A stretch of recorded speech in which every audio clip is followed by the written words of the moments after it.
since we first showed the game, we've definitely done some, shuffling in the game system side. It's sort of the main game flow of, kind of combat hasn't changed in a substantial way, but sort of the underlying RPG systems have grown, actually.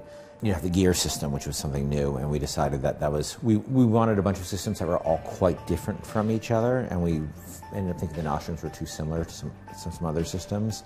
So the gear system is fun because it's sort of this mutually exclusive, choices that you have to make, these small choices that you have to make that are really interesting. What am I going to use for my head slot, but I can't have both of these. And the vigor system grew and got richer. And they're quite modifiable, and each of them have alt fires, and the weapons got all these modifications. Some of them have up to like 4 or 5 modifications to them you can make each weapon, and it's a quite diverse character growth system for a shooter. Elizabeth hasn't really changed as a character. Her mission, her journey is still the same journey. But we really, when we saw the reaction to Elizabeth at E3 last year, 2011, it was so strong that we really wanted to give her even more of a role as your partner, not just tears and narrative, but really give her, to spin her into every aspect of that journey. And so, from the narrative stuff and from the sort of environmental stuff that she she's always aware in the world, always present, and always observing things and paying attention to things and commenting on things and looking at things, interacting with things.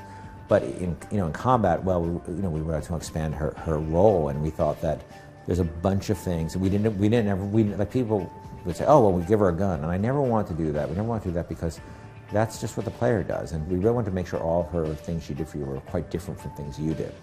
So, in combat, she's constantly scrounging for resources for you, like for money and ammo and health and salts that power your vigors. And, and she's sort of scrounging in oftentimes in clutch moments, she'll hook you up with just what you need. And I think that also makes a bond between the player and Elizabeth, that she feels that she's not just along for the ride. In terms of what stayed the same between the games, I think, the core loop of amazing environment, detailed environment, and improvisational combat with a ton of tools, with a large tool set, is very similar to the first game. We've changed all new tools and all new environments and all that stuff, but but those themes will remain very much the same. And then there were certain things that just worked, like for instance, the quest sound and when you run it, when your health is low, there's a heartbeat sound, which is exactly the same sound from BioShock 1, just because those live in the meta space as well, and so players are already conditioned, and BioShock players especially, to understand what those things mean, and we worked really hard to get those right in the first game. So we're like, why reinvent the wheel here? Very much love,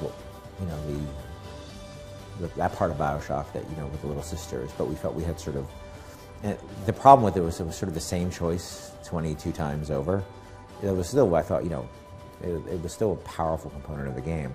We didn't want a moral choice system in this game, but we wanted Booker to be in a morally gray space, and we wanted him to have some agency in very particular moments about the choices he makes. Those moments, more importantly than in the choice you make, what the results are, it really confronts you with that moment. And I think you'll find there are moments that aren't really quite like anything else you've seen in another video game. There is a particular story we're talking about. There is some divergent material depending on which you do, but I don't want to oversell it like as, oh, the game completely branches in one direction or the other. Like everything, you try certain things, and with multiplayer, we got to a point where we said, okay, this is sort of the or get off the pot moment, and we decided to get off the pot because it wasn't there yet. I think they did some really extraordinary stuff, but we felt we didn't have the resources and time to finish the experiment to the level we wanted to, and we weren't going to ship something that was not consistent with the overall package. I started with an interest in the period and read about the period, and it was sort of more that I would see events that happened, and I'd say, I don't want to spoil anything, but could Booker have been there? What would have happened if he was there? BioShock 1 was delayed too. Most games, you don't know about them always, have some kind of, often are delayed. It's primarily polish and bug fixing, and let's make that narrative scene that much better. let's do another pass on the timing of that scene. Let's play this. Let's do another balance pass. Let's do, and because it's a game we could have shipped in February, it just wouldn't be the game that we think the fans deserve. One thing that Infinite is intended to demonstrate is that BioShock doesn't mean a place. It means a lot of other things. When we announced it to the press, the fans, I think they were at the beginning a little confused, because usually we think of a sequel as a very sort of straightforward definition of these annualized sequels. We knew that wasn't going to be that. We knew we basically had to start from scratch in a lot of areas, but it still had to be a BioShock game, and that was a really interesting challenge.